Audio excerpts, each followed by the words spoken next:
You wake to the smell of smoke, earth, and something bitter in the air. Not bitter like regret, bitter like roasted cacao husk, crisped over coals, cooled in the dawn, ground into something dark and promising. You blink your eyes open slowly.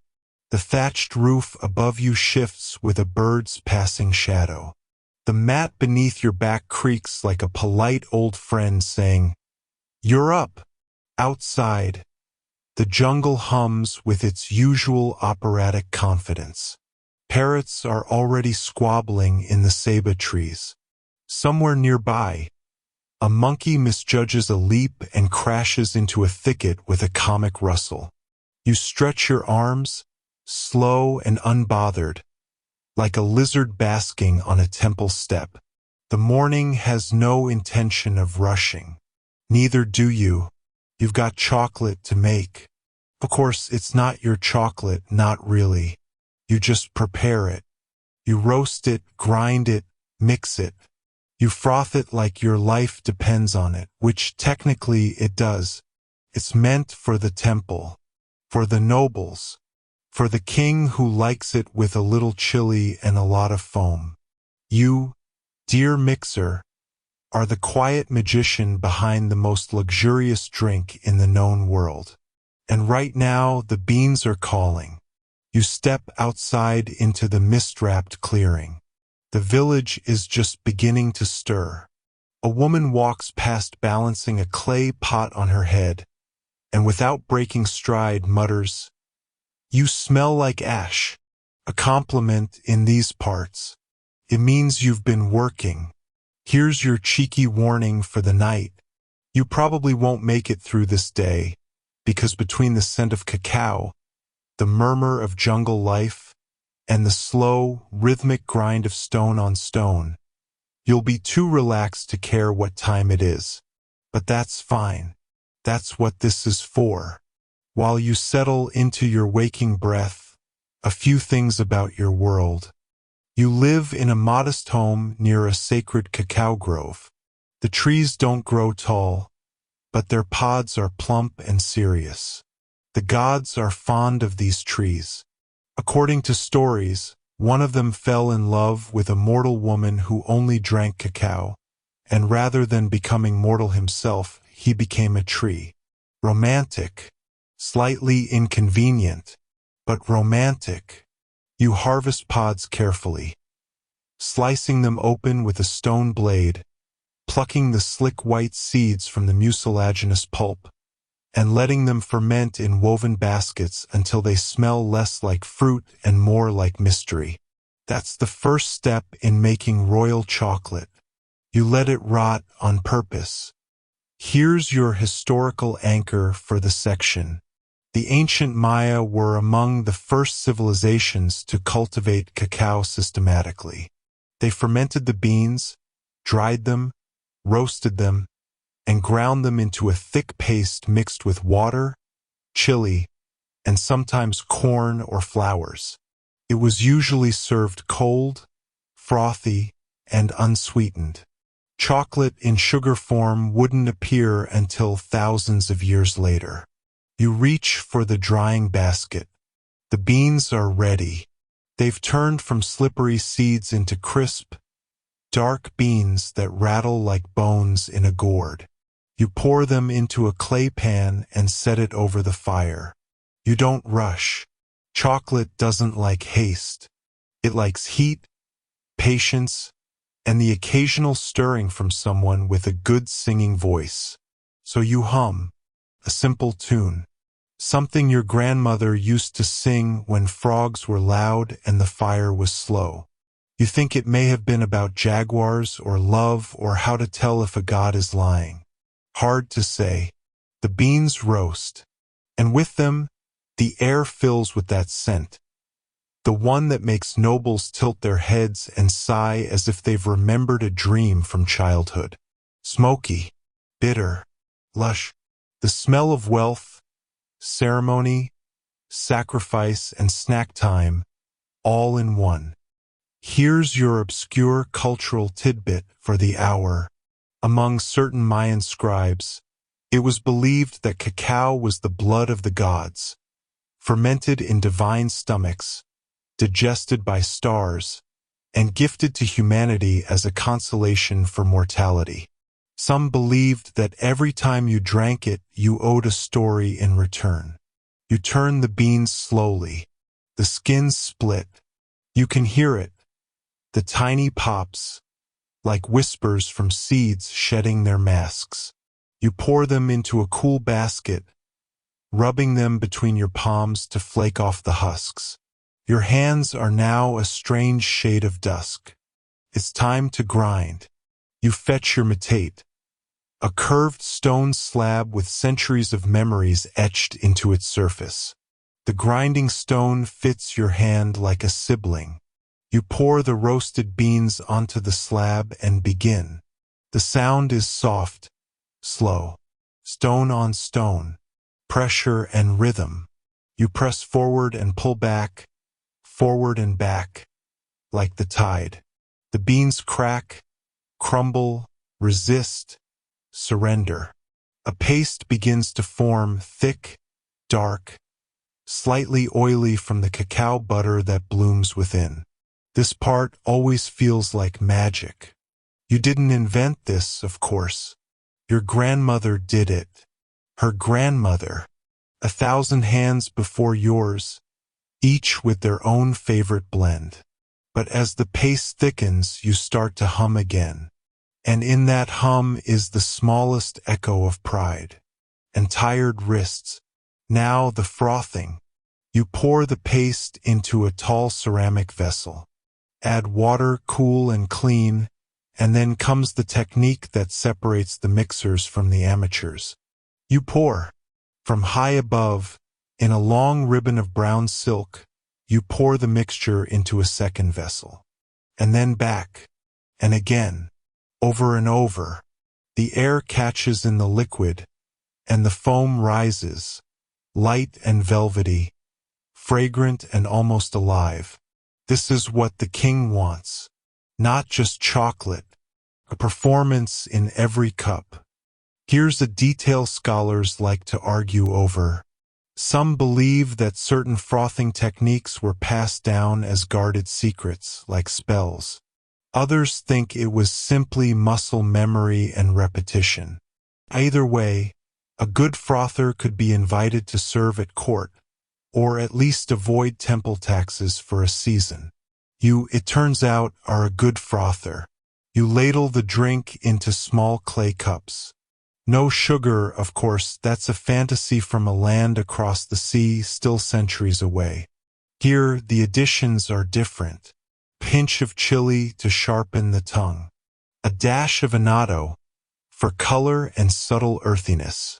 A hint of ground vanilla orchid if the priest isn't watching. Each cup is placed on a tray lined with maize husks. You cover them with a soft cloth and send the tray with your youngest cousin, who walks very seriously, as if bearing the secrets of gods, which, in fairness, he is. You sit back. You wipe your hands on a cloth that smells like last week's beans. You lean against the post of your hut and watch the clouds move. The king will drink your chocolate. He'll sip it in silence, pretend not to smile, and then declare something vague like, "Ah, yes, the gods are pleased." His priest will nod. His wife will pretend not to be judging the foam height. They'll never know you hummed a jaguar lullaby into their morning brew. But you'll know, and that's enough. You close your eyes. Just for a moment. The jungle is humming again. The fire is cooling.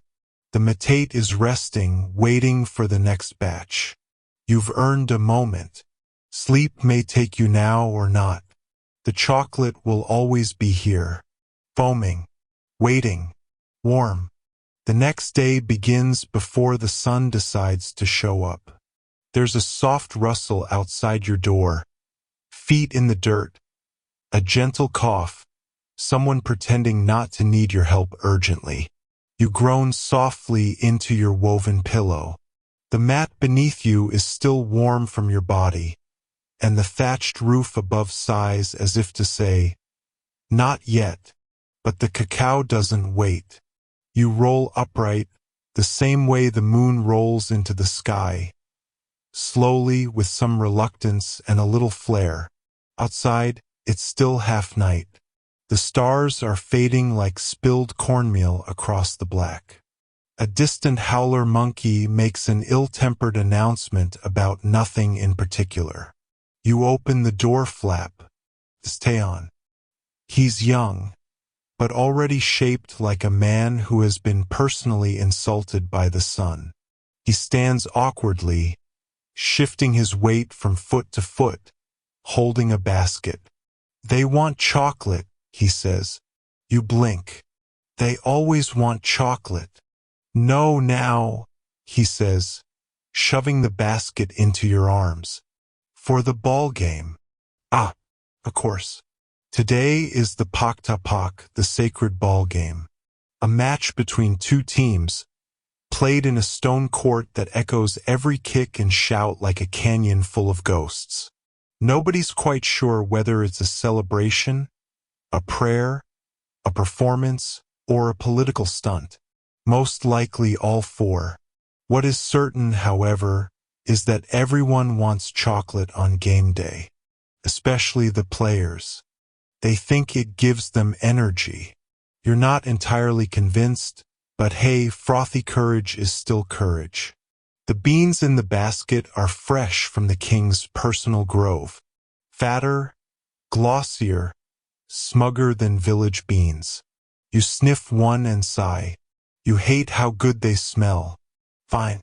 Game day it is. Let's go. You start the fire again. It's still dark enough that your own breath curls visibly in front of your face.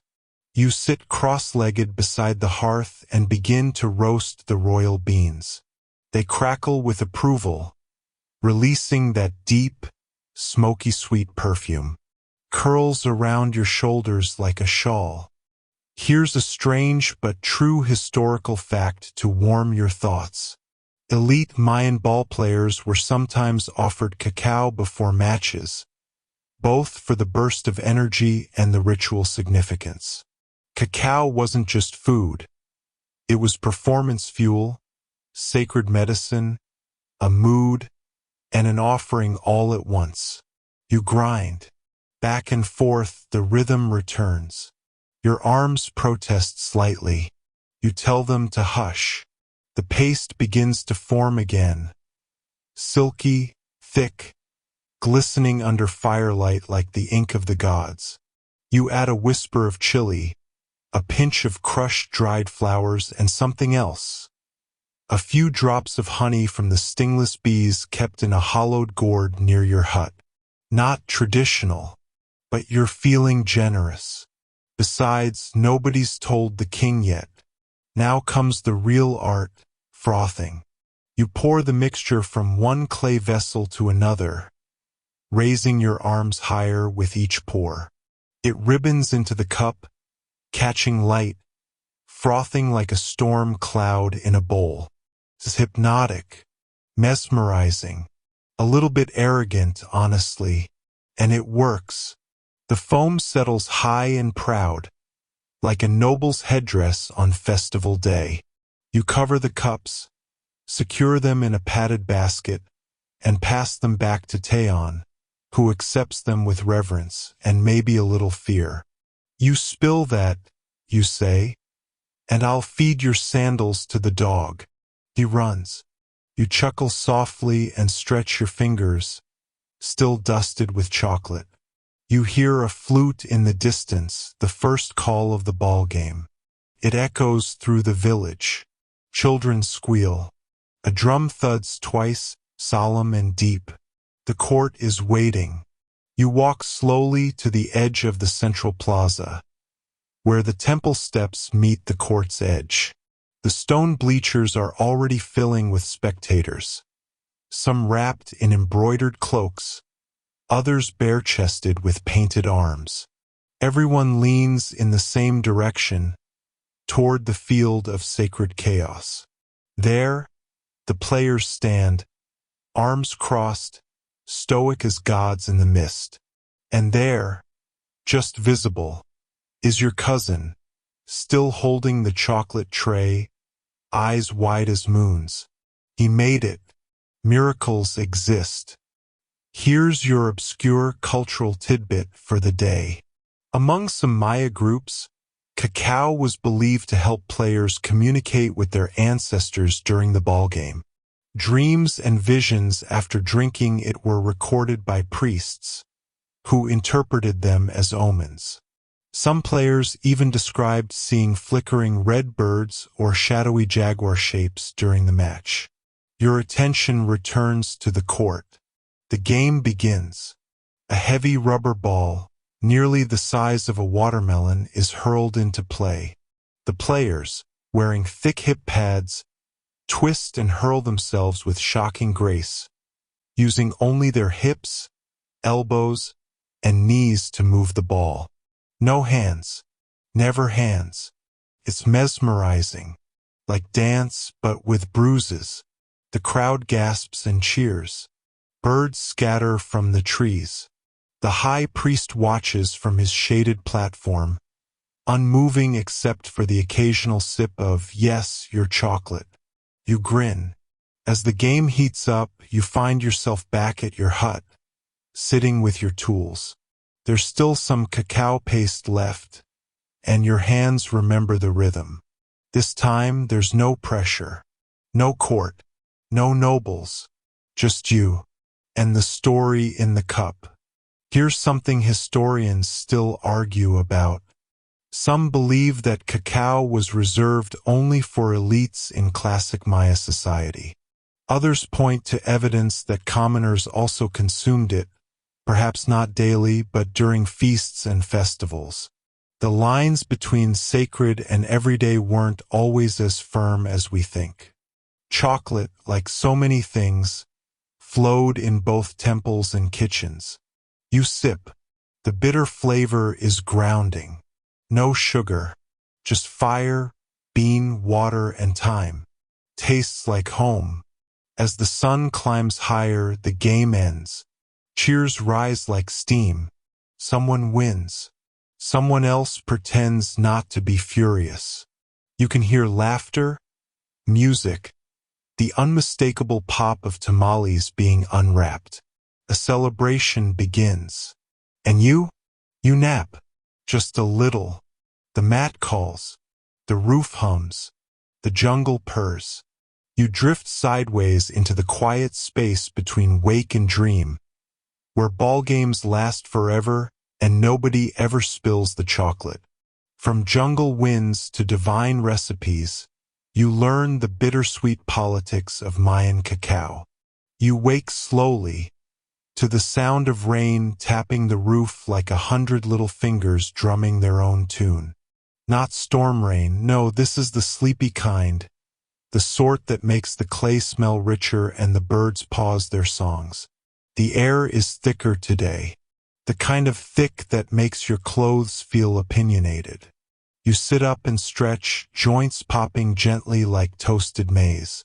The ballgame is over, the crowds have gone, but a trail of discarded flower garlands still leads from the plaza like breadcrumbs from a celebration. You step out and immediately spot an unwelcome guest. Not a jaguar, not even your cousin again. Thank the gods. It's a messenger from the palace, standing there in the rain like a carved statue, holding a scroll as delicately as one might hold a bird that bites. You don't love this. He bows formally. You're summoned, he says. The scribe priest wants a word. You sigh. Not again. There's no point stalling. The scribes keep the king's calendar, his court, and more importantly, his stomach. So you gather your tools, wipe your hands, and begin the walk up the temple steps. Rain dots the stone like tears from the gods. The city unfolds around you. Walls painted in ochre and blue, carvings telling stories you half remember. People ducking under awnings or walking barefoot like they belong to the earth more than to their own sandals. Here's something real to keep in your pocket today. The Maya recorded cacao as part of their court rituals on painted vases, murals, and in their hieroglyphic script. Some vessels even had inscriptions like, "This is the drinking vessel of so-and-so," followed by glyphs for chocolate, suggesting a proud, personal association with the drink. Chocolate wasn't just food. It was identity. You reach the top. Inside, the scribe priest is already seated, back straight, fingers inked, looking as if he hasn't blinked since the last equinox. He gestures to a low seat and you take it. "Your chocolate," he begins, "was very well received." You nod cautiously. "Thank you." "The king," he says slowly, "requests a special preparation, something to be served during the celestial offering next week." One of those ceremonies. You feel your spine straighten, despite yourself. These aren't festivals. These are quiet rituals that take place under moonlight, with incense, chants, and more gods than you can count. And yes, chocolate. "Any preferences?" you ask. He pauses, then shrugs. "He just said, surprise me." You blink. Right? Surprise the king. You mentally scan the contents of your storage jars. Chili, sure. Honey, yes. Flower petals. Roasted maize. Cinnamon bark, if you can find some from the next village over. But you need more than flavor. You need story, feeling, texture. Something worth drinking in front of the gods. You rise. "I'll think of something," you say. He nods once and waves you off like incense smoke. Back in your hut, the wheels in your head are turning. Literally, your grinding stone hasn't even cooled from last night. You put your hands on it, feeling its heat like a whisper from the earth. And you begin. This time, you toast the cacao longer, until the shells puff slightly and the aroma darkens. You peel them carefully, watching the tiny husks spiral away like moths. Then, to the mortar, you add a bit of dried ground allspice, a splash of fermented vanilla orchid syrup, courtesy of your very eccentric aunt, a few cracked kernels of roasted maize for texture, and, on a whim, ashes from the last incense offering in your home. Just a pinch. A smoky nod to the gods.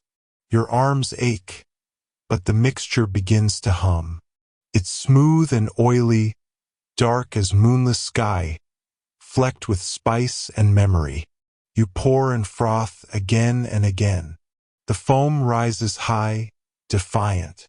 A crown of bubbles fit for divinity.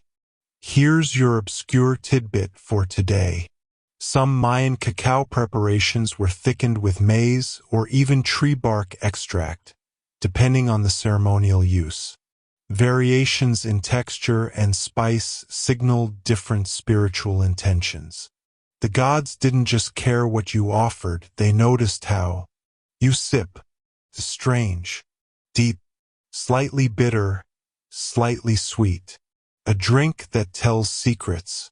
The kind of chocolate that speaks before you do. This one might work. As you rest your arms, a neighbor passes by your open door. "Smells like the gods moved in," she says. You smile, not correcting her. Let them think that. That night, you head to the central reservoir, where the water reflects the stars like a second sky. You sit there quietly with your drinking vessel, watching fireflies blink through the trees. You think about how this drink, this paste, this process, connects you to everything. To the king, to the gods, to the players, to the villagers who will never taste this particular blend, but whose footsteps carried the firewood for your hearth. Cacao is currency, yes. It's ritual. But more than anything, it's story. Each cup tells one.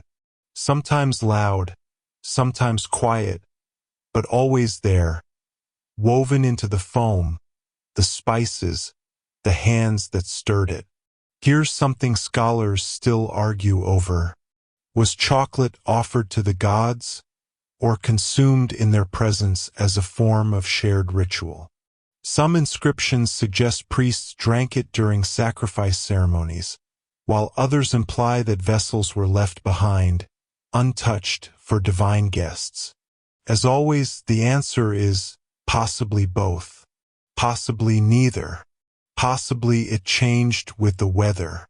You finish your cup and place the vessel beside you like a sleeping cat. Tomorrow you'll deliver the king's ceremonial batch.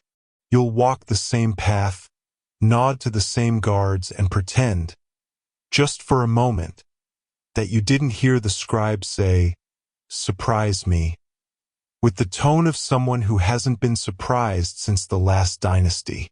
But tonight is for you. For the stars, the water, the quiet bubbling of chocolate over low flame. And maybe, if the gods are still awake, they'll smell it too. You return to the palace with a ceremonial brew and find that chocolate has opinions. The sun rises like a lazy candle, pooling amber over the edges of the thatched roofs. Chickens gossip. Children chase dogs that aren't theirs. And somewhere in the distance, a conch shell sounds. Its flat, deliberate moan as ancient as the bones beneath this city. You're already up. You didn't sleep much, to be honest. Not out of worry, just anticipation. The kind that buzzes behind the eyes, keeping dreams at bay. The ceremonial blend is ready. It sits in a polished gourd, sealed with beeswax and bound in cloth soaked with incense smoke. The scent is subtle, earthy, rich, tinged with something like rain. You carry it like a newborn. The walk to the palace is quieter today. The plaza is being swept by boys with palm brooms, their faces still swollen with sleep.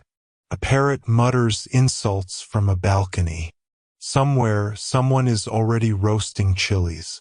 You pass the murals again, the same ones that always greet you. Except this time you look closer. Here's a scene you've walked past 100 times. A priest holding a cup of chocolate, steam curling like snakes into the air. At his feet, two kneeling figures. Supplicants, maybe, or prisoners, or both. Behind him, a glyph of the cacao tree. Stylized, sure, but unmistakable. You only just noticed the pod-shaped leaves.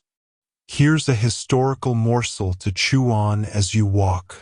Cacao appears in Mayan codices, murals, and painted ceramics not only as a food, but as a divine intermediary. It was believed to be consumed by gods themselves in the underworld Xibalba, where it gave strength to souls on their journey. One creation myth even places cacao among the sacred trees of paradise. You arrive at the palace. This time, there's no audience, no scribes, no scowling attendants fussing over your sandals. Just a chamber lined with carved pillars and flickering torches. The ceiling is high and painted with constellations that haven't moved in 1,000 years. You kneel. Not because you're humble, although let's pretend, but because you don't want to spill anything. A hand reaches out. Not the king's, of course. One of the cupbearers. Young, serious, clearly nervous. He takes the vessel and carries it away as if it's glowing. You remain there, watching the scene unfold from your little square of woven mat. They pour the chocolate into 4 identical cups. Each cup has a slightly different rim, one fluted, one smooth, one with a chip, probably important, and place them on a black lacquered tray. Then the king enters. He doesn't look particularly divine this morning. His hair is slightly lopsided. He yawns. But when he sees the chocolate, his whole body straightens. He lifts one of the cups, sniffs it thoughtfully, and sips. Then he does something deeply alarming. He smiles. Not a polite royal curl of the lips. A real, unmistakable, possibly dangerous grin. "Well," he says, "this tastes like clouds deciding to stay married." You blink. "That's good," you offer cautiously. He waves a hand, already sipping again. "Very good. Tastes smoky. Like a god had a temper tantrum in a vanilla grove." Someone behind you coughs, as if to hide laughter. You're not sure if you've just been insulted or knighted. He finishes the cup in 2 long pulls and sets it down reverently. "You may go," he says, "but don't change a thing." You bow. You don't ask which ingredients he tasted, or how many other cups he tried, or whether he felt the ash, the maize, the moment.